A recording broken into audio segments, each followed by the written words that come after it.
1592년 4월 14일 부산포.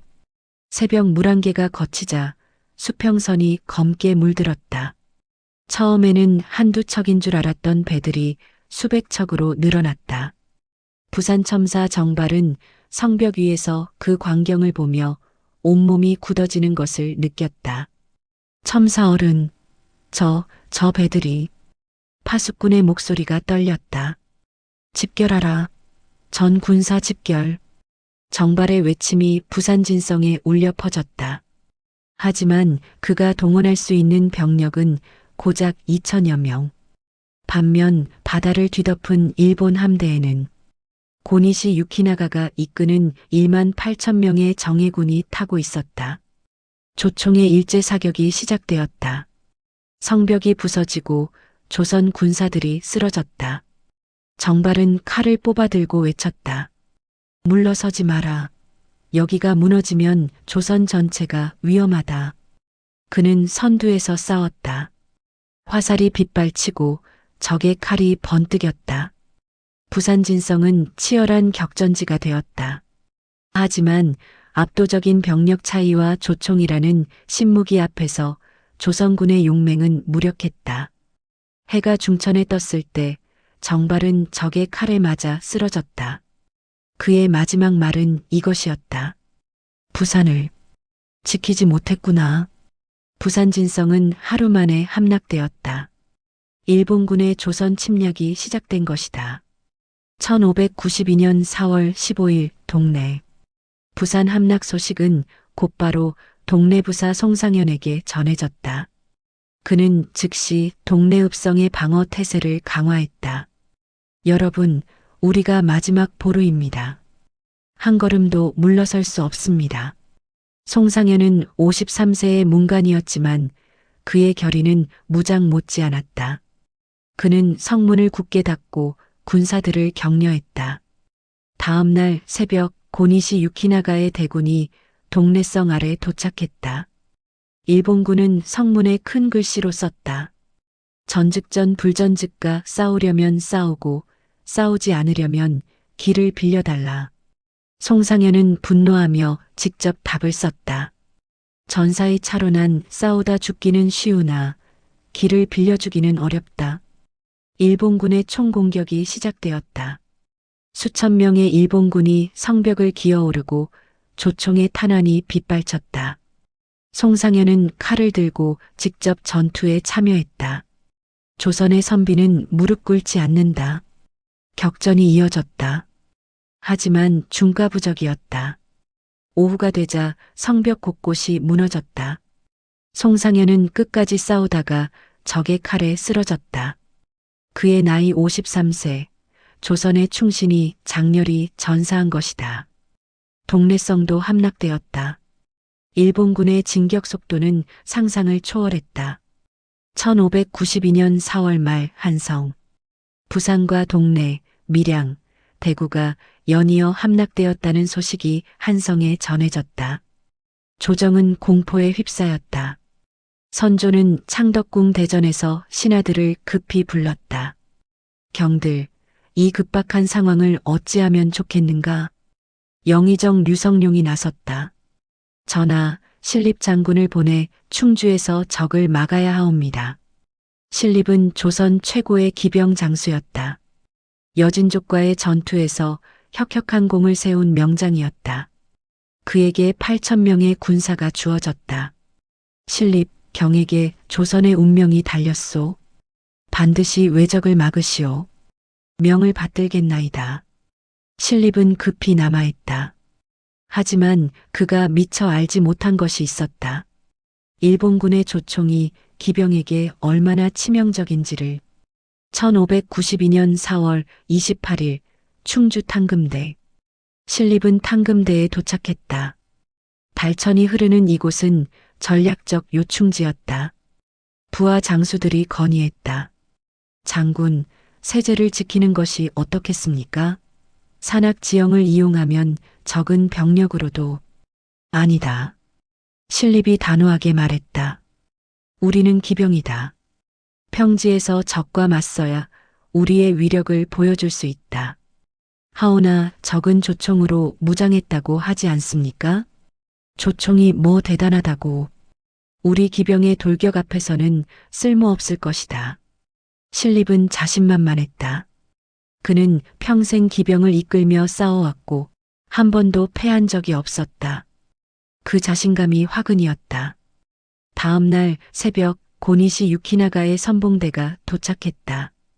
일본군은 탕금대 앞 평지에 정연한 대형을 갖추었다. 그리고 조총 부대를 전면에 배치했다. 돌격!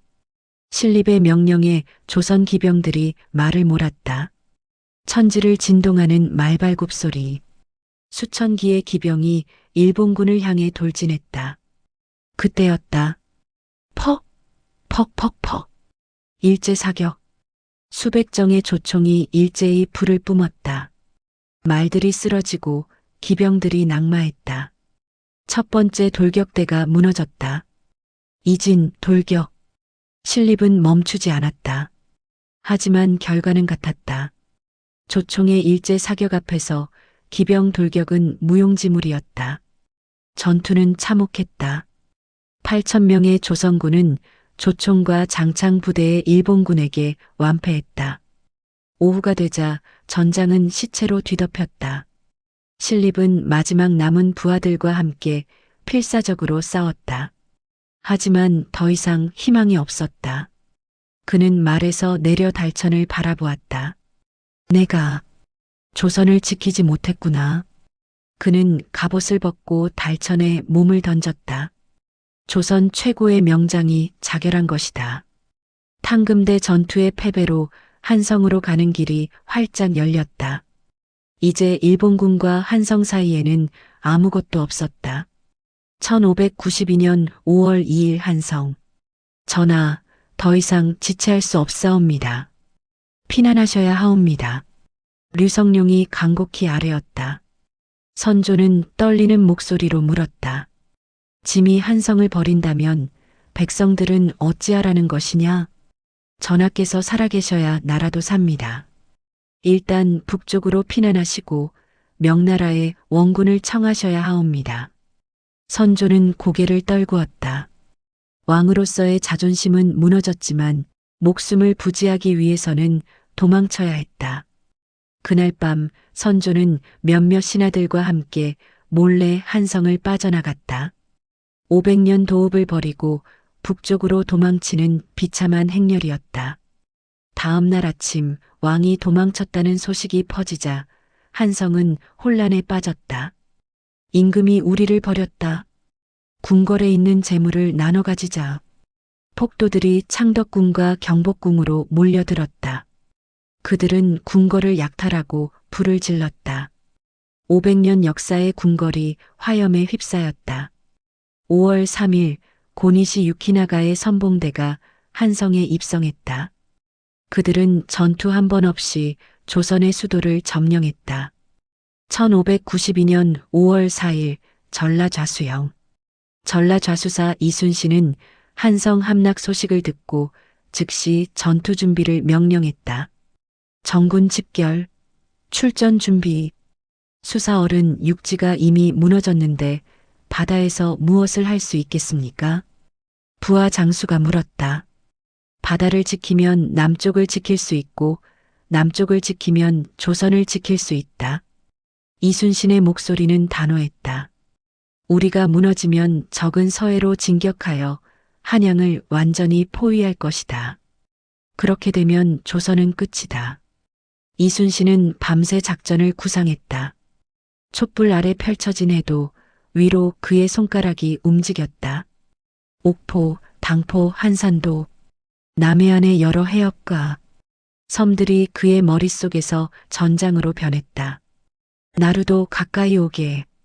부장 나대용이 다가왔다. 수사얼은 자네 생각에 왜적의 수군은 어디에 집결해 있겠는가? 부산포가 본거지이고 거제도와 가덕도 일대에 분산되어 있을 것입니다. 옳다. 그렇다면 우리는 분산된 적을 각계 격파해야 한다.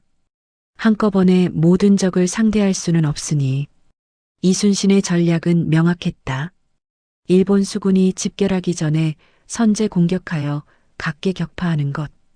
그리고 바다의 지형을 최대한 활용하는 것. 수사어른, 그런데 우리 전선은 겨우 24척입니다. 적은 수백 척이라 하던데 전선의 수가 중요한 것이 아니네. 어떻게 싸우느냐가 중요하지. 이순신은 판옥선의 장점을 잘 알고 있었다.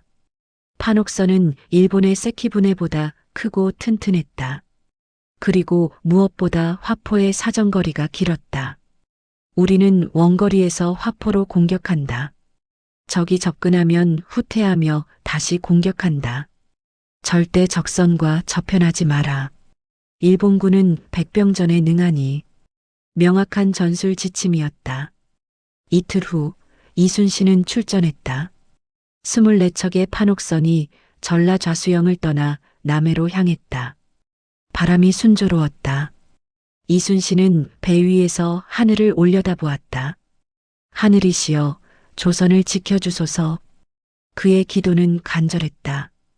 경상우수사 원균과 전라우수사 이혁기에게 연락을 취했다. 세 함대가 연합하여 옥포 앞바다에 출현한 일본 수군을 공격하기로 했다. 1592년 5월 6일 옥포로 가는 길. 연합함대가 옥포를 향해 나아가는 동안 이순신은 부하 장수들을 모아 작전을 설명했다.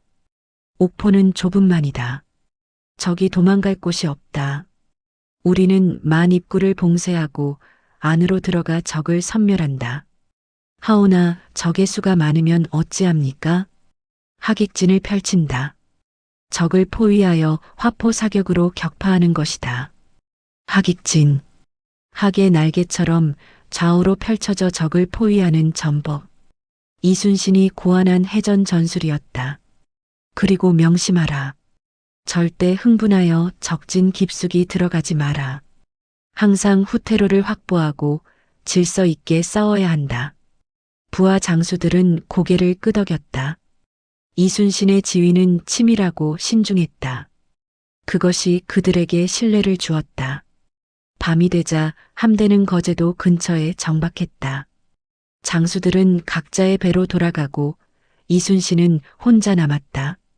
그는 난간에 기대어 별을 올려다보았다. 밤하늘에는 별이 총총했다. 고향 아산의 하늘도 이랬을까? 어머니는 무사하신가? 아들들은 잘 있는가? 수사어른. 송일입이 다가왔다. 그는 이순신의 오른팔이자 막역한 친구였다. 아직 주무시지 않으셨습니까? 잠이 오지 않네. 내일이면 첫 해전이 아닌가. 염려 마십시오. 우리 수군은 정예입니다. 반드시 승리할 것입니다. 자네의 그 낙관이 부럽네. 이순신이 쓴웃음을 지었다. 수사어른, 저희는 어른을 믿습니다. 어른께서 이끄신다면 우리는 어디든 갈 것입니다. 송일입의 말에 이순신은 고개를 끄덕였다. 고맙네. 내일 좋은 소식을 조정에 전하도록 하세. 1592년 5월 7일 옥포해전. 이순신은 판옥선 24척을 이끌고 옥포 앞바다에 도착했다.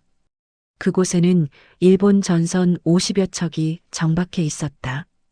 일본군은 육지에 상륙하여 마을을 약탈하고 있었다. 적을 발견했습니다. 망군이 외쳤다. 이순신은 전황을 신속히 판단했다. 적은 방심하고 있었다. 전선들은 질서 없이 흩어져 있었고 군사들은 대부분 육지에 있었다. 하객진을 펼쳐라. 이순신의 명령에 조선 함대는 학의 날개처럼 좌우로 펼쳐졌다. 일본 전선들을 포위하는 진영이었다. 일본군도 뒤늦게 조선 함대를 발견했다. 그들은 황급히 배로 돌아가려 했다. 하지만 이미 늦었다. 포격 시작. 천자총통, 지자총통, 현자총통. 조선 수군의 각종 화포가 일제히 불을 뿜었다. 쾅, 쾅쾅. 천둥 같은 굉음과 함께 포탄이 날아갔다. 일본 전선들이 명중되어 불타기 시작했다. 나무로 만들어진 세키분에는 화포 공격에 매우 취약했다. 적선이 불타고 있습니다. 계속 사격. 한 척도 놓치지 마라. 조선 수군의 사격은 정확하고 맹렬했다. 평소 이순신이 강조한 화포 훈련의 성과였다. 일본군도 반격을 시도했다. 조총으로 조선 함대를 향해 사격했다. 하지만 바다 위에서 흔들리는 배 위에서의 조총 사격은 명중률이 낮았다. 게다가 조선의 판옥선은 높은 현측을 가지고 있어 방어에 유리했다. 적선이 접근하려 합니다. 거리를 유지하라. 화포 사정거리 안에 묶어두되 저편은 허락하지 마라. 이순신의 지휘는 명확했다. 조선 함대는 일정한 거리를 유지하며 화포 공격을 계속했다. 전투는 오후까지 이어졌다. 일본 전선들이 하나둘 침몰하거나 불타버렸다. 살아남은 일본 전선들은 도망치기 시작했다. 추격하라. 한 척도 놓치지 마라. 조선 함대는 도망치는 일본 전선을 추격했다. 일본 전선 26척이 격파되었다. 조선 수군은 단 한 척의 피해도 없었다. 해가 질 무렵 전투가 끝났다. 이순신은 배 위에서 정가를 보고받았다. 수사얼은 적선 26척을 격파하고 외적 수백 명을 섬멸했습니다.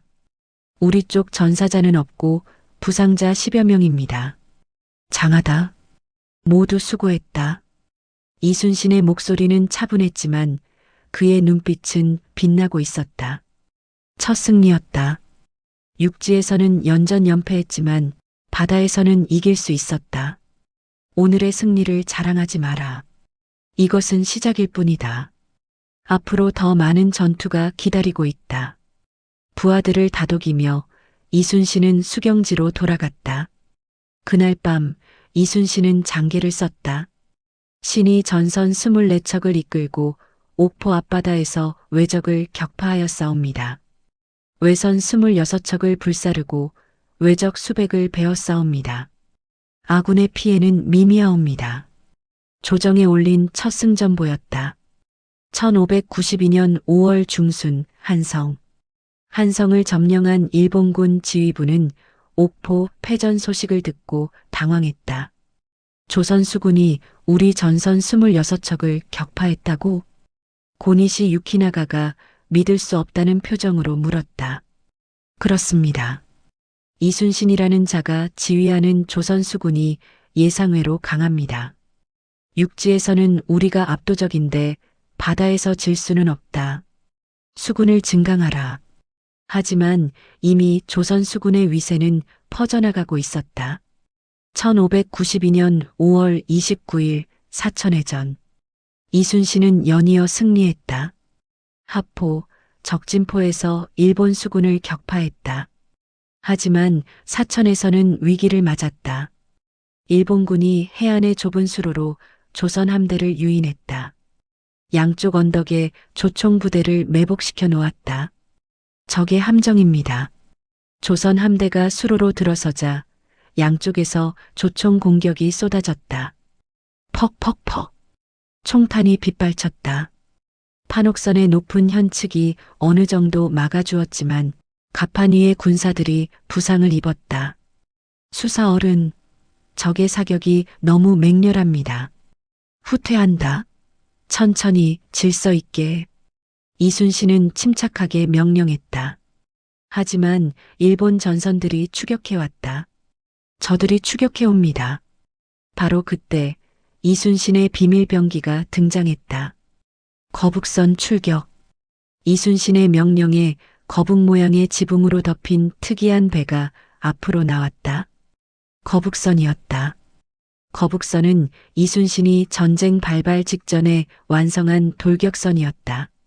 지붕의 쇠목과 송곳을 박아 적이 올라탈 수 없게 만들었고 사방에 포문을 내어 전방위 공격이 가능했다. 적선을 향해 돌진하라. 거북선의 선장 배설이 외쳤다.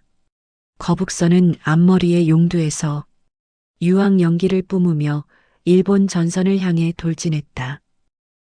저것이 무엇이냐? 일본군은 처음 보는 괴선에 공포를 느꼈다. 연기를 뿜는 용머리, 가시로 뒤덮인 등껍질, 그리고 무엇보다 두려운 것은 그 돌격력이었다. 꽝! 거북선이 일본 전선에 부딪혔다. 일본 전선은 충격으로 크게 흔들렸다. 이어서 거북선 측면의 포문들이 일제히 불을 뿜었다. 퍽퍽퍽. 근거리 포격. 일본 전선은 순식간에 박살났다. 와! 일본군이 비명을 질렀다. 거북선은 다시 방향을 돌려 다른 적선을 향해 돌진했다. 좋다. 전 함대 반격. 이순신의 명령에 후퇴하던 조선 함대가 다시 공격으로 전환했다. 거북선의 활약에 사기가 올랐다. 일본군은 혼란에 빠졌다. 조총부대의 엄호를 받으며 추격하던 그들이었지만 거북선이라는 예상 밖의 병기에 당황했다. 전투는 오후까지 계속되었다. 해질 무렵 일본 전선 13척이 격파되었다. 후퇴한다. 일본 전선들이 도망쳤다. 이순신은 추격을 명령하지 않았다. 부하들이 지쳐 있었고 해안의 조총부대가 여전히 위협적이었다. 오늘은 여기까지다. 철수한다. 사천해전에서 이순신은 거북선의 위력을 증명했다. 일본 수군의 공포는 더욱 커졌다. 그날 밤 이순신은 거북선을 시찰했다. 배설, 거북선의 상태는 어떠한가? 튼튼합니다. 적의 조총과 화살을 모두 막아냈습니다. 다만 속도가 느린 것이 단점입니다. 속도는 문제없네. 거북선은 돌격선이지 추격선이 아니니 적진을 깨뜨리는 것이 목적이네. 이순신은 만족했다. 거북선은 그가 구상한 대로 작동했다. 1592년 6월 당포와 당항포, 이순신의 연전연승은 계속되었다. 6월 2일 당포에서 일본 전선 21척을 격파했다. 6월 5일부터 6월 7일까지 당항포에서 일본 전선 26척을 격파했다. 당항포 전투는 특히 치열했다. 일본군은 해안에 대포를 설치하고 조선 함대를 공격했다. 하지만 이순신은 물러서지 않았다. 적의 포격이 맹렬하오나 우리는 물러설 수 없다. 저곳은 적의 보급로다. 저들을 격파하면 육지의 외적도 곤란해진다. 조선 함대는 적의 포격을 무릅쓰고 공격했다. 밤새도록 계속된 전투 끝에 일본 전선들을 모두 격파했다. 승전보가 연이어 조정에 전달되었다. 의주로 피난한 선조는 처음으로 기쁜 표정을 지었다. 경들 들었는가? 이순신이 연전연승하고 있다. 전하, 참으로 경사입니다. 비록 육지는 적에게 빼앗겼으나 바다만은 우리가 지키고 있사옵니다. 류성룡이 아뢰었다. 이순신을 포상하라. 그리고 바다를 더욱 확실히 지키도록 하라. 선조의 명령이 내려졌다. 이순신은 정원대부로 승진하고 포상을 받았다. 하지만 정작 이순신은 포상에 관심이 없었다. 포상보다는 군량과 화약을 보내주시오. 그것이 더 필요하오. 그의 요청은 현실적이었다. 일본군이 해안의 좁은 수로로 조선 함대를 유인했다. 양쪽에서 조총 공격이 쏟아졌다. 판옥선들이 피해를 입기 시작했다. 후퇴하라. 이순신이 명령했다. 하지만 일본군은 추격했다. 거북선 출격. 이순신의 비밀병기가 모습을 드러냈다. 거북 모양의 지붕으로 덮인 돌격선. 조총과 화살을 막을 수 있는 장갑선이었다. 거북선이 일본 전선을 향해 돌진했다. 앞머리에 달린 용두에서 연기가 뿜어져 나왔다. 일본군은 공포에 질렸다. 저것이 무엇이냐? 거북선은 적선에 부딪혀 파괴하고 면의 포문에서 화포를 발사했다. 일본 전선들이 연이어 침몰했다. 사천해전에서 이순신은 거북선의 위력을 증명했다. 일본 수군의 공포는 더욱 커졌다. 1592년 7월 초 견내량. 7월이 되자 일본군은 수군을 재정비했다. 와키자카 야스하루는 히데요시로부터 엄명을 받았다. 서해로 진출하여 조선의 곡창지대를 장악하라. 그리고 한성을 완전히 포위하라. 와키자카는 73척의 대함대를 이끌고 견내량을 출발했다. 그의 목표는 서해 진출이었다. 하지만 이순신도 이를 예상하고 있었다. 적이 반드시 서해로 나오려 할 것이다. 우리는 그들을 막아야 한다. 이순신은 정보망을 통해 와키자카 함대의 움직임을 파악했다. 그리고 함정을 준비했다. 1592년 7월 8일 한산도 대처. 이순신은 56척의 전선을 이끌고 출격했다. 경상우수사 원균의 함대 7척도 합류했다. 적이 당포 앞바다에 있다는 정보가 있습니다. 좋다. 이번에는 적의 주력을 격파한다. 유인 작전을 펼친다. 이순신의 전략은 대담했다. 소수의 배로 적을 유인하여 넓은 바다로 끌어낸 뒤 주력으로 포위 섬멸하는 것이었다. 거제 현령하니 그대가 유인대를 이끌어라. 명을 받들겠습니다. 안희는 판옥선 5척을 이끌고 전진했다. 당포에 정박 중이던 와키자카 함대를 발견하자 일부러 모습을 드러냈다. 조선 수군이다. 공격하라. 와키자카는 기회를 놓치지 않았다. 그는 전 함대를 이끌고 추격에 나섰다. 73척의 일본 전선이 안희의 5척을 추격했다. 안희는 천천히 후퇴하며 적을 유인했다. 너무 빨리 도망치면 적이 의심할 것이고 너무 느리면 따라잡힐 것이었다. 거리를 유지하라. 적이 계속 따라오게 하라. 안희의 지휘는 정확했다. 일본 함대는 점점 한산도 앞바다로 유인되었다. 바로 그때였다. 하객진 전개. 한산도 뒤에 숨어있던 이순신의 주력 함대가 일제히 나타났다. 51척의 판옥선이 하계의 날개처럼 좌우로 펼쳐지며 일본 함대를 포위했다. 함정이다. 와키자카는 그제야 깨달았다. 하지만 이미 늦었다. 일본 함대는 조선 함대의 포위망 안에 갇혔다. 전선 사격. 이순신의 명령에 수십 척의 판옥선에서 일제히 화포가 발사되었다. 쾅쾅쾅. 천둥 같은 굉음이 한산도 바다를 뒤흔들었다. 포탄이 빗발치듯 일본 전선에 쏟아졌다. 일본 전선들이 불타고 침몰했다. 와키자카는 필사적으로 탈출을 시도했다. 돌파한다. 전방으로. 하지만 하객진의 포위는 철저했다. 어느 방향으로 돌파를 시도해도 조선 함대의 화포가 기다리고 있었다. 거북선도 투입되었다. 거북선들이 일본 전선 사이를 종횡무진하며 돌격과 포격을 반복했다.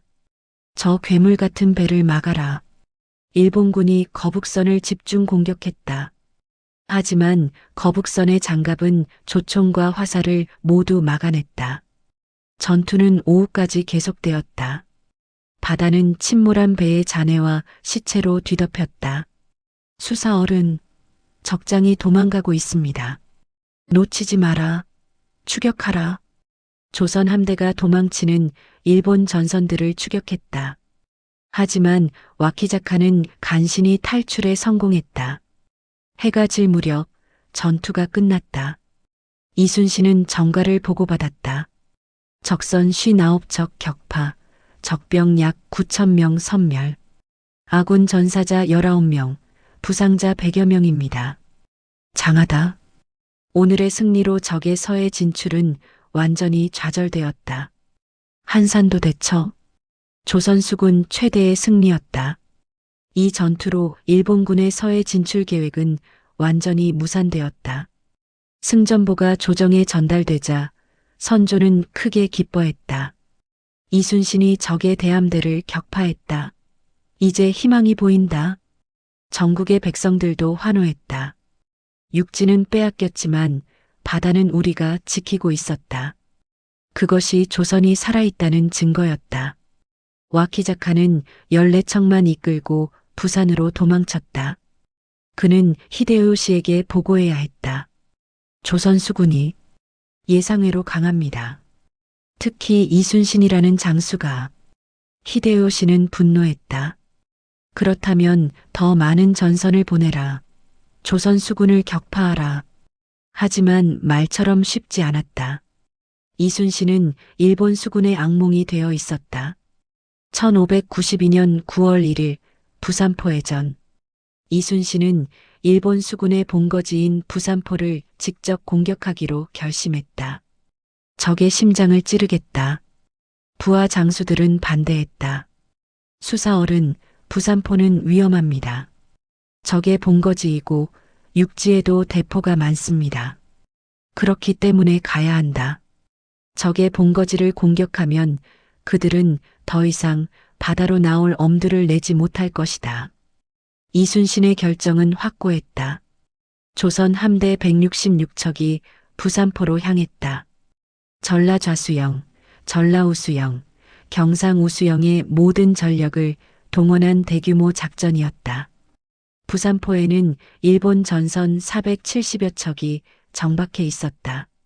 그리고 해안의 요새에는 수백 문의 대포가 조선 함대를 겨냥하고 있었다. 저것들을 보십시오. 저렇게 많은 적을 상대할 수 있겠습니까? 원균이 불안해했다. 할 수 있다. 우리가 한산도에서 73척을 격파하지 않았는가. 저들은 정박해 있어 움직이지 못한다. 우리에게 유리하다. 이순신은 침착했다. 전 함대 돌격, 화포 준비. 조선 함대가 부산포로 진입했다. 곧바로 일본군의 육상포대가 불을 뿜었다. 쾅쾅! 포탄이 날아와 바닷물을 튀겼다. 일부는 조선 전선에 명중했다. 피해가 있습니다. 개의치 마라. 계속 전진. 적선을 공격하라. 조선 함대의 화포가 일제히 발사되었다. 정박 중인 일본 전선들이 연이어 명중되어 불타기 시작했다. 일본군은 혼란에 빠졌다. 본거지라고 안심하고 있었는데 조선 함대가 직접 쳐들어온 것이다. 조선 수군이다. 배를 타라. 일본 군사들이 황급히 배로 달려갔다. 하지만 정박 중인 배는 즉시 움직일 수 없었다. 전투는 하루 종일 계속되었다. 조선 함대는 부산포 안을 종횡무진하며 일본 전선들을 공격했다. 거북선들이 선두에서 돌격하며 적진을 교란했다. 육상포대의 공격도 계속되었다. 조선 전선 몇 척이 피해를 입었다. 하지만 이순신은 물러서지 않았다. 조금만 더. 적선을 모두 불태워라. 오후가 되자 부산포는 연기로 뒤덮였다. 불타는 일본 전선에서 나는 연기였다. 해질 무렵 이순신은 후퇴를 명령했다. 철수한다. 조선 함대가 부산포를 빠져나갔다. 일본 전선 128척이 격파되었다. 조선 함대도 19명의 전사자와 114명의 부상자를 냈다. 전선 3척이 크게 파손되었다. 수사얼은 피해가 적지 않습니다. 하지만 정과는 크다. 적의 본거지를 공격하여 128척을 격파했다. 이제 저들은 더 이상 바다로 나오지 못할 것이다. 이순신의 예상은 맞았다. 부산포해전 이후 일본 수군은 사실상 전멸했다. 이제 일본군은 육로로만 보급을 받을 수 있었다. 육지의 일본군은 보급 부족에 시달리기 시작했다. 바닷길이 막히자 모든 물자를 육로로 운반해야 했다. 하지만 조선의 의병들이 보급로를 끊임없이 공격했다. 식량이 부족하다. 화약도 떨어지고 있다. 일본군의 사기가 떨어지기 시작했다. 히데요시는 분노했다. 수군이 뭘 하는 것이냐? 어째서 조선 수군을 막지 못하는가? 이순신이라는 자가 너무 강합니다. 그렇다면 이순신을 제거하라. 무슨 수를 써서라도. 하지만 말처럼 쉽지 않았다. 이순신은 바다의 지배자였다. 1592년 가을 전라좌수영. 연전연승한 이순신이었지만 그의 고민은 깊었다. 군량이 부족하다. 화약도 부족하고 새로 만들어야 할 배도 많다. 조정에서는 포상은 내렸지만 실질적인 지원은 부족했다. 전쟁으로 나라 전체가 피폐해졌기 때문이다. 수사어른, 이대로는 오래 버틸 수 없습니다. 부하들이 걱정했다. 염려 마라. 내가 방법을 찾겠다. 이순신은 둔전을 일구고 소금을 만들어 팔고 어업을 장려했다. 군사들이 직접 식량을 생산하게 했다. 우리가 스스로 살아야 한다. 조정의 지원을 기다릴 수만은 없다. 그의 자급자족 정책은 성공했다. 전라좌수영은 전쟁 중에도 안정적으로 운영되었다. 또한 그는 백성들을 보호했다. 외구의 약탈로부터 피난민들을 지켰다. 백성이 있어야 나라가 있다. 백성을 보호하는 것이 우리의 의무다. 이순신의 덕에 전라도는 상대적으로 안전했다. 백성들은 그를 구세주처럼 여겼다. 1592년 6월 경상도 육지에서는 의병이 일어나기 시작했다. 광군이 무너진 자리를 백성과 선비들이 메웠다. 곽재우는 경상도에서 붉은 옷을 입은 의병을 일으켰다. 사람들은 그를 홍의장군이라 불렀다. 광군이 무너졌으니 우리가 싸워야 한다. 곽재우는 양반 출신이었지만 과거에 급제하지 못해 제야에 있었다. 전쟁이 일어나자 그는 사제를 털어 군사를 모았다. 나라가 위급하니 신분이 무슨 소용이냐. 양반이건 상민이건 모두 함께 싸우자. 그의 부하에는 양반도 있었고 농민도 있었고 심지어 노비도 있었다. 곽재우는 능력 있는 자를 장수로 삼았다. 의병은 정규군과 달리 게릴라전을 펼쳤다. 일본군의 보급로를 습격하고 소규모 부대를 기습했다. 어느 날 일본군 보급부대가 산길을 지나고 있었다. 적이다. 공격. 곽재우의 의병이 산 위에서 돌과 화살을 쏟아부었다. 일본군은 당황하여 도망쳤다. 추격하지 마라. 물자를 확보하라. 곽재우는 신중했다. 일본군과 정면으로 맞서는 것은 위험했다. 대신 보급로를 차단하여 적을 괴롭히는 전략이었다. 이렇게 계속하면 외놈들이 굶어 죽을 것이다. 의병의 활약으로 일본군의 보급은 점점 어려워졌다. 1592년 7월 의령. 의령에서는 김면이 의병을 일으켰다. 그는 70세의 노인이었지만 전쟁터에 나섰다. 내 나이 70이지만 아직 칼을 들 수 있다. 외적을 물리치고 죽으면 여한이 없다. 김면의 의병은 정암진에서 일본군과 싸웠다. 수백 명의 의병이 수천 명의 일본군을 상대했다. 물러서지 마라. 여기서 막아야 한다. 김면은 선두에서 싸웠다. 하지만 중과부적이었다. 의병들이 하나둘 쓰러졌다. 할아버지, 도망가십시오. 손자가 간청했다. 도망? 내가 어디로 도망간단 말이냐? 이곳에서 죽는 것이 내 운명이다. 김면은 끝까지 싸우다가 전사했다. 70세의 나이로 순국한 것이다. 하지만 그의 희생은 헛되지 않았다. 의령의 백성들은 김면의 의기에 감동하여 더욱 많은 의병이 일어났다. 1592년 7월 금산. 충청도에서는 승려 영규가 의병을 일으켰다. 700명의 승군을 이끌고 금산성을 지켰다. 영규는 본래 승려였지만 나라가 위급하자 무기를 들었다. 부처님께서도 중생을 구하기 위해 방편을 쓰셨다. 나 또한 나라를 구하기 위해 칼을 든다. 그는 조의를 입고 장삼을 걸친 채 전장에 나섰다. 승군들도 모두 승복을 입고 싸웠다. 고바야카와 다카카게가 이끄는 일본군 1만 명이 금산성을 포위했다. 항복하라. 그러면 목숨은 살려주겠다. 일본군이 권고했다. 하지만 영규는 거부했다. 부처의 제자로서 나라를 지키는 것이 나의 도리다. 죽음이 두렵지 않다. 일본군의 공격이 시작되었다. 성벽을 기어오르는 적을 승군들이 막았다. 남무아미타불. 연부를 외치며 적과 싸우는 승군들. 그 광경은 장엄하면서도 비장했다. 전투는 열흘간 계속되었다. 식량이 떨어지고 화살도 바닥났다. 부상자가 늘어났다. 열흘째 되는 날 일본군이 총공격을 감행했다.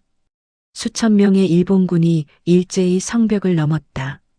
끝까지 싸운다. 영규는 마지막까지 칼을 휘둘렀다. 하지만 결국 적의 칼에 쓰러졌다. 700명의 승군은 모두 장렬히 전사했다. 단 한 명도 도망치지 않았다. 금산성은 함락되었다. 하지만 그들의 희생은 헛되지 않았다. 일본군의 진격을 10일이나 지연시킨 것이다. 그 10일 동안 조선은 방어 태세를 갖출 수 있었다. 1592년 8월 전국 각지. 의병은 전국 각지에서 일어났다. 경상도의 정인홍, 곽재우, 전라도의 김천일, 고경명, 충청도의 조헌, 영규, 경기도의 우성전, 황해도의 이정암. 수많은 선비와 백성들이 의병으로 떨쳐 일어났다. 그들은 제각기 싸웠지만 목표는 하나였다. 조선을 지키는 것. 조헌은 승군과 함께 청주성을 탈환했다. 청주는 교통의 요지다. 여기를 빼앗으면 적의 보급로를 차단할 수 있다. 700명의 의병과 승군이 청주성을 공격했다. 일본군은 청주성을 굳게 지키고 있었다. 총공격.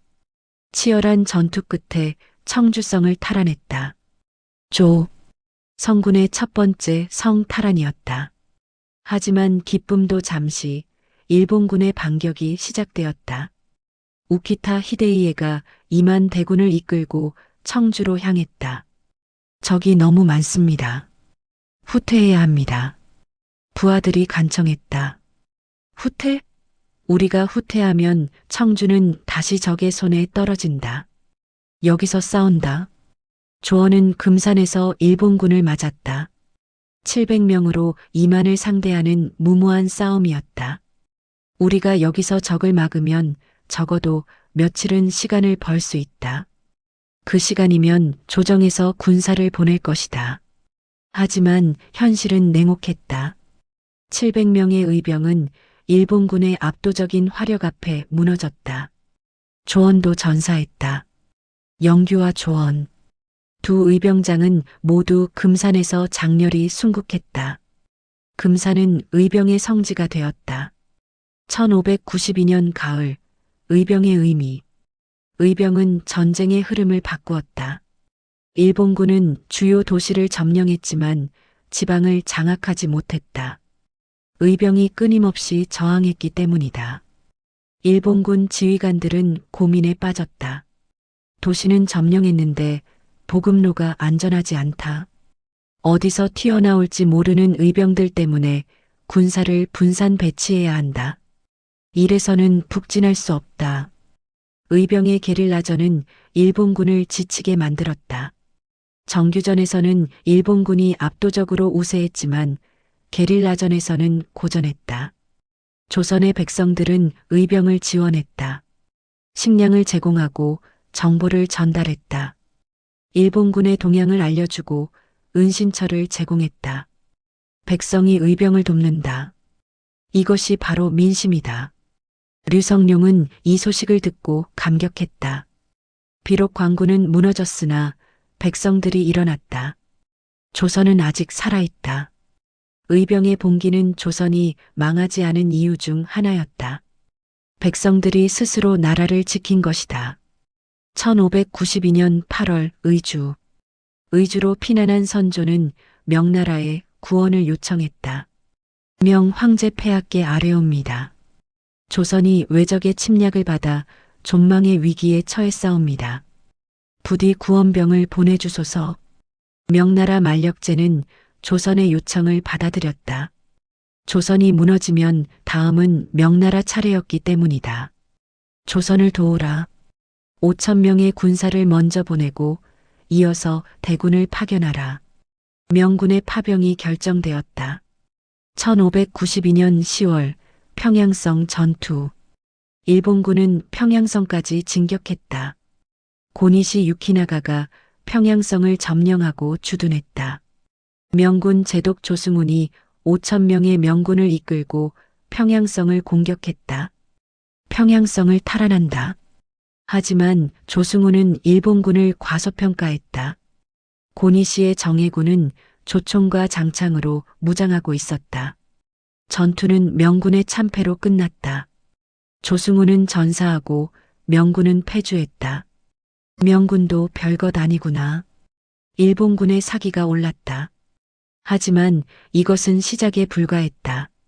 1593년 1월 평양성 탈환. 명나라는 대군을 파견했다. 제독 이여송이 5만 명의 대군을 이끌고 조선에 도착했다. 평양을 탈환하고 외적을 바다로 쫓아낼 것이다. 1593년 1월 6일 명군과 조선군 연합군이 평양성을 포위했다.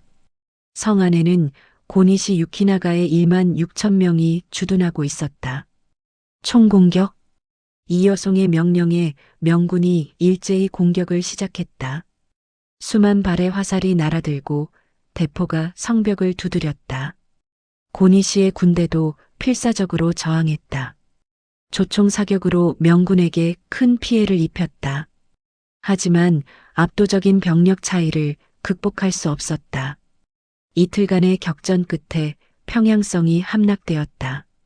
고니시는 간신히 탈출하여 남쪽으로 후퇴했다. 평양성 탈환. 조선군과 명군의 첫 번째 승리였다. 1593년 1월 27일 벽제관 전투. 평양을 탈환한 이여송은 기세를 몰아 한성으로 진격했다. 하지만 그는 일본군을 너무 얕잡아 보았다. 벽제관에서 일본군의 매복 공격을 받았다. 고바야카와 다카카게와 우키타 히데이에가 이끄는 3만 명의 일본군이 기다리고 있었다. 매복이다. 이여송의 선봉대가 일본군의 조총 공격을 받고 무너졌다. 이여송은 급히 후퇴했다. 벽제관 전투는 명군의 패배로 끝났다. 이여송은 한성 탈환을 포기하고 개성까지 후퇴했다. 일본군이 생각보다 강하다. 이여송은 신중해졌다. 쉬운 전쟁이 아니었다. 1593년 4월 행주산성 대처. 행주산성. 한강변의 작은 산성에서 권율 장군이 2,000명의 군사로 버티고 있었다. 일본군 3만 명이 행주산성을 포위했다. 그들은 한성을 위협하는 이 성을 반드시 함락시키고자 했다. 총공격. 일본군의 공격이 시작되었다. 성벽을 기어오르고 조총을 쏘아댔다. 하지만 권율의 방어는 견고했다. 돌을 굴려라. 화살을 쏘아라. 조선군은 돌과 화살, 끓는 물로 저항했다. 행주치마를 두른 부녀자들도 돌을 나르며 전투에 참여했다. 하루 종일 9차례의 공격이 있었다. 하지만 행주산성은 무너지지 않았다. 해가 질 무렵 일본군은 후퇴했다. 행주산성 대처. 한산도 진주성과 함께 임진왜란 3대 대첩으로 불리는 승리였다. 1593년 4월 강화교섭. 전쟁은 교착 상태에 빠졌다. 일본군은 한성 남쪽을 점령했지만 더 이상 북진할 수 없었다. 명군과 조선군은 한성을 탈환할 힘이 없었다. 양측은 강화교섭을 시작했다. 명나라 사신 심유경과 일본 측 대표 고니시 유키나가가 협상 테이블에 앉았다. 명나라는 일본을 책봉하고 일본은 조선에서 철수한다. 대략적인 합의가 이루어졌다. 하지만 이것은 시작에 불과했다. 4년간의 협상. 일본군은 경상도 해안의 외성들을 쌓고 주둔했다. 명군도 철수하지 않고 조선에 머물렀다. 협상은 4년 동안 지지부진하게 이어졌다. 명나라는 일본을 복속시키려 했고 일본은 조선 남부 할양을 요구했다. 그 사이 조선은 피폐해졌다. 전쟁으로 논밭이 황폐해지고 백성들은 굶주렸다. 하지만 완전한 평화는 오지 않았다. 이순신은 여전히 바다를 지켰다. 일본군의 움직임을 감시하며 언제라도 출격할 준비를 했다. 권율은 육지에서 일본군을 견제했다. 소규모 충돌이 계속되었다. 이몽학의 난과 이순신의 파직. 1596년 2월 충청도. 전쟁의 혼란 속에서 민심이 흉흉했다. 백성들은 임금을 원망했다. 왕이 우리를 버리고 도망쳤다. 전쟁이 4년이나 계속되는데 나라는 무엇을 하는가. 이런 분위기 속에서 이몽학이 반란을 일으켰다. 선조를 폐위하고 새로운 나라를 세우자. 이몽학은 자칭 대장군이라 칭하며 충청도를 장악했다. 수천 명의 백성이 그를 따랐다. 조정은 발칵 뒤집혔다. 외적도 모자라 이제는 역적까지. 선조는 권율에게 명령했다. 즉시 이몽학을 토벌하라. 권율이 군사를 이끌고 출전했다. 이몽학의 군대는 오합지졸이었다. 훈련된 광군의 상대가 되지 못했다. 한 달 만에 이몽학의 난은 진압되었다. 하지만 이 사건은 조선 사회의 균열을 보여주었다. 1596년 3월 조정의 혼란. 명나라와 일본의 협상이 결렬 조짐을 보이기 시작했다. 일본 사신이 명나라에 갔다가 굴욕을 당하고 돌아왔다. 명나라는 히데요시를 일본 국왕으로 책봉하려 했다. 하지만 히데요시가 원한 것은 대등한 관계였다. 이것은 모욕이다. 명나라가 나를 속국으로 만들려 한다. 히데요시는 분노했다. 그는 다시 전쟁을 준비하기 시작했다. 조선에도 이 소식이 전해졌다. 전하, 외적이 다시 침공할 조짐입니다. 류성룡이 보고했다. 또다시 전쟁이란 말인가. 선조는 절망했다. 1596년 여름 원균의 모함. 경상우수사 원균은 이순신을 시기했다. 이순신의 연전연승이 자신의 무능을 더욱 부각시켰기 때문이다. 사실 원균도 용맹한 장수였다. 하지만 이순신과 비교되면서 그의 공적은 빛을 잃었다. 조정에서도 백성들 사이에서도 모두 이순신만 칭송했다. 이순신, 이순신. 왜 모두 이순신만 떠받드는가? 원균의 질투는 깊어졌다. 마침 도원수 권율과 이순신 사이에 갈등이 있었다. 권율은 육군의 총사령관으로서 수군에게도 명령을 내리려 했다. 하지만 이순신은 해전의 특성상 신중해야 한다고 주장했다. 부산포의 적선을 공격하시오. 권율의 명령이었다. 부산포는 적의 본거지입니다. 육지에 대포와 수백 척의 전선이 있습니다. 신중히 접근해야 합니다. 그것은 핑계요. 당장 출전하시오. 지금은 물때와 바람이 좋지 않습니다. 조금 기다리면. 기다릴 수 없소. 즉시 출전하라. 이순신은 거부했다. 그의 판단으로는 출전이 자살 행위였다. 조선 수군을 위험에 빠뜨릴 수 없었다. 이 일이 조정에 보고되었다. 원균이 상소를 올렸다. 이순신이 출전 명령을 거부했습니다. 부산 앞바다의 적선을 공격하라는 명을 내렸으나 이순신은 바람과 물때를 핑계대며 거부했습니다. 이는 왕명을 거역하는 것입니다. 원균의 상소에는 과장이 섞여 있었다. 하지만 선조는 이를 믿었다. 사실 선조는 이미 이순신을 의심하고 있었다. 신하가 너무 유능하면 왕의 권위를 위협한다고 생각했다. 이순신의 명성이 너무 높아진 것이 불편했다. 이순신이 감히 왕명을 거역하는가? 전하, 이순신은 전황을 판단하여 류성룡이 변호했다. 아니다. 이순신은 교만해졌다. 연전연승했다고 해서 왕명도 무시하는가? 선조의 의심은 더욱 깊어졌다. 마침 가토 기요마사가 조선에 와서 협상을 한다는 정보가 있었다. 일본군 첩자가 말했다. 가토 기요마사가 이순신과 밀통하고 있다고 합니다. 이것은 거짓 정보였다. 일본군이 이순신을 제거하기 위해 퍼뜨린 유언비어였다. 하지만 의심이 가득한 선조는 이를 믿었다. 이순신을 잡아들여라. 류성룡이 급히 간청했다. 전하, 이것은 외적의 계략입니다. 이순신은 충신입니다. 결코 배신하지 않을 것입니다. 경은 이순신의 편만 드시오. 이순신이 외장과 내통한 증거가 있소.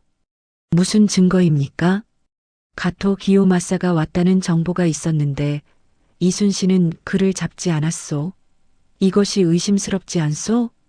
그것은 정보가 부정확했기 때문입니다. 가토는 실제로 오지 않았습니다. 아니요. 이순신이 일부러 놓아준 것이오. 선조는 이미 결정을 내린 상태였다. 류성룡의 변호는 소용없었다. 1596년 2월 26일 이순신 투옥. 이순신은 한성으로 압송되었다. 그는 의금부에 투옥되어 문초를 받았다. 내가 외장가토 기요마사와 내통했다는 정보가 있다. 인정하느냐? 신은 그런 적이 없습니다. 의금부 관리들이 고문을 준비했다. 곤장과 주리가 놓여 있었다. 거짓말. 내가 출전을 거부한 것은 외적과 짜고 친 것이 아니냐. 신은 오직 조선 수군을 보존하기 위해. 닥쳐라. 내 놈은 역적이다. 고문이 시작되었다. 곤장이 이순신의 다리를 내리쳤다. 뼈가 부서지는 소리가 났다. 이순신은 신음했지만 자백하지 않았다. 인정하라. 그러면 고통을 덜 수 있다. 신은 결백합니다. 주리가 시작되었다. 정강이에 나무를 끼우고 조이는 고문이었다. 살이 찢어지고 피가 흘렀다. 인정하느냐? 신은 무죄입니다. 이순신은 끝까지 버텼다. 열흘간의 고문에도 자백하지 않았다. 결국 의금부는 증거 불충분으로 판결했다. 사형은 면했다. 하지만 이순신은 파직되고 백의종군 명령을 받았다. 이순신을 파직하고 백의종군하여 권율 장군 밑에서 복무하게 하라. 삼도수군 통제사는 원균으로 교체한다. 선조의 명령이었다. 이순신이 의금부를 나설 때 류성룡이 찾아왔다. 미안하네. 내가 자네를 지키지 못했네.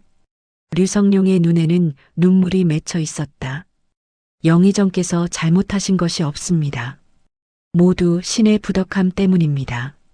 자네는 결백하네. 언젠가 진실이 밝혀질 것이네. 바다가 걱정입니다. 원균이 과연. 이순신의 목소리에는 깊은 우려가 담겨 있었다. 나도 걱정이네. 하지만 지금은 어쩔 수 없네. 두 사람은 침묵했다. 앞으로 무슨 일이 벌어질지 두 사람 모두 불길한 예감을 지울 수 없었다. 조선 수군의 최고 지휘관은 원균으로 교체되었다. 1596년 4월 원균의 삼도수군 통제사 임명. 나를 믿으시오. 내가 이순신보다 더 큰 공을 세우겠소. 원균은 자신만만했다. 그는 삼도수군 통제사에 임명되어 조선 수군 전체를 지휘하게 되었다. 하지만 이순신의 부하 장수들은 원균을 불신했다. 원균은 전술을 모릅니다. 그가 지휘하면 큰일 납니다. 그래도 명령이니 따라야지. 부하들은 불안했다. 하지만 어쩔 수 없었다. 원균은 군유를 무너뜨렸다. 술을 마시고 부하들을 함부로 대했다. 조선 수군의 기강이 무너지기 시작했다.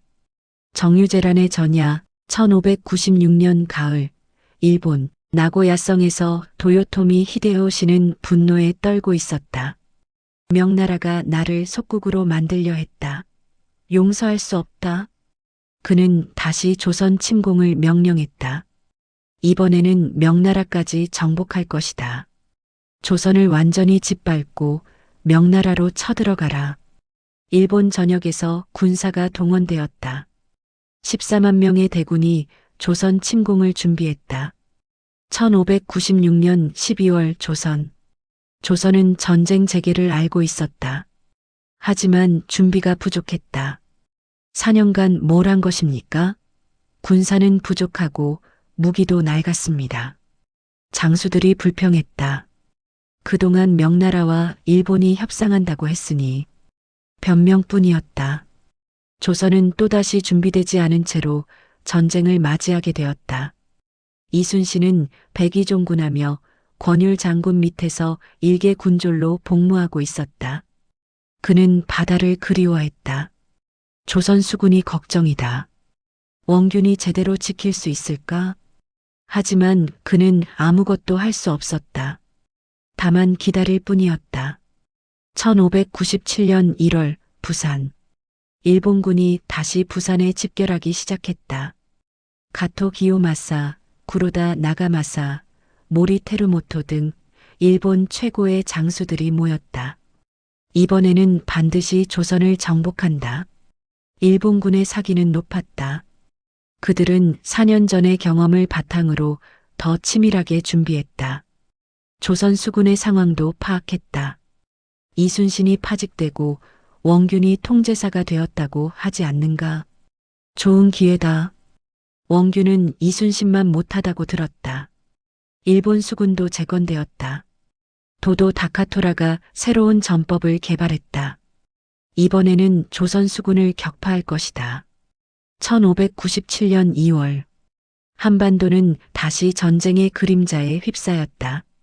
5년간의 전쟁과 협상 끝에 또다시 전쟁이 시작되려 하고 있었다. 한성의 백성들은 불안에 떨었다. 또 전쟁이 난다던데 이번에는 어찌 될까? 조정은 혼란스러웠다. 선조는 또다시 피난을 준비했다. 혹시 또 도망쳐야 하는 것 아니냐? 신하들도 자신의 재산을 챙기기에 바빴다. 오직 몇몇 장수들만이 전쟁 준비에 몰두했다. 권율은 육군을 재정비했고 곽재우는 다시 의병을 모았다. 그리고 백의종군하던 이순신은 기다렸다. 조선 수군이 무너지면 나를 다시 부를 것이다. 그는 알고 있었다. 원균은 조선 수군을 지킬 수 없다는 것을, 그리고 그때가 되면 자신이 다시 바다로 돌아가야 한다는 것을. 바다는 여전히 푸르렀다. 하지만 그 아래에서 또 다른 폭풍이 준비되고 있었다. 임진왜란 7년 전쟁의 중반부가 끝나고 더욱 치열한 후반부가 다가오고 있었다.